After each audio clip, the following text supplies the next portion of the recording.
Students, last class we saw parts of a flower and their function. Review that class. Flowers are important in making seeds. Flowers can be made up of different parts. The main flower parts are the male part called the stamen and the female part called the pistil. The stamen has two parts, anthers, filamen. The anthers carry the pollen. These are generally yellow in color. Anthers are held up by a thread-like part called a filament. Stigma. Stigma is the sticky surface at the top of the pistil. It holds the pollen. Style. Style is the tube-like structure that holds up the stigma. The style leads down to the ovary that contain ovules. Petals attract pollinators and very colorful. Sepals are the green petal-like parts at the base of the flower. It helps protect the developing bud.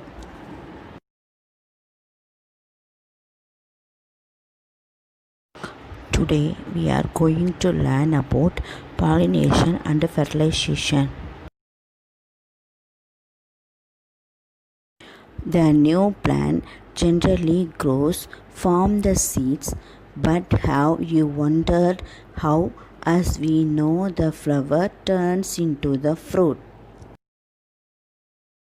Now, we also know the insects help in the pollination, that is, transferring of pollen grains from the anther part of the male organ, which is stamen, to the stigma part of the female organ, which is pistil of the carpel.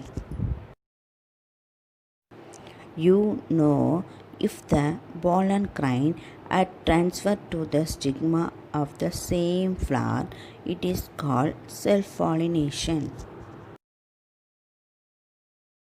And when the pollen atoms transfer from the anther of one flower to the stigma of the another flower of the same kind, it is called cross-pollination. As we saw, the pollination happens due to the external agent such as the bees, which is insects. Other than insects, wind, water also help in the pollination. Hence, all of these are called agents of pollination. The insects visit the flower for nectar and transfer the pollen to the stigma. Generally, the insect pollinated the flower are brightly colored and have sweet smell. They are also rich in nectar. Some plants are small flower. Their petals are not brightly colored. They do not produce nectar. The pollen grains are very light in weight. It is easily blown away by the wind, so the wind is the agent of pollination. For example, in the case of wheat, maize, rice, etc. Certain aquatic plant like the seagrass, pollination is carried out by the water as the water current slowly carries the pollen grains to the other flowers. You know, even few small birds like the sunbirds and hummingbirds, which have smaller beaks, pollinate the flowers. Few birds or rodents also pollinate the flowers.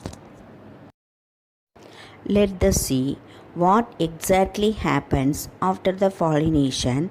As we saw, after the pollination, ovules swells up, turns into fruits, and ovules inside the ovary turns into the seed. new plant develops from the embryo inside the seeds. This embryo develops from the single cell zygote. This zygote develops into the embryo. Then embryo develops into the baby plant. So all start from the single cell zygote. Let us see how do zygote is formed. Starting from the beginning.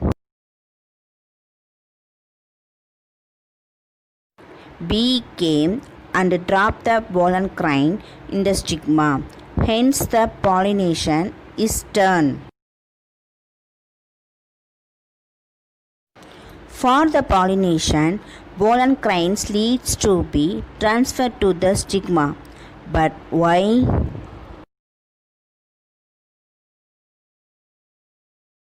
The pollen grain consists of one kind of gamete cell, the another kind of gametocytes inside the ovules. If the pollen lands on the stigma of the right type of flower, stigma secretes some nutrients. The pollen grains absorb this and starts growing. And then tubes grows out of the pollen grains. The tube keeps growing, carrying the male gametes. Anat grows and that reaches the ovary. The tube reaches the ovary and then it enters inside the ovules and releases the male gamete inside it. Then the male gamete and female gamete fuse together to form zygote.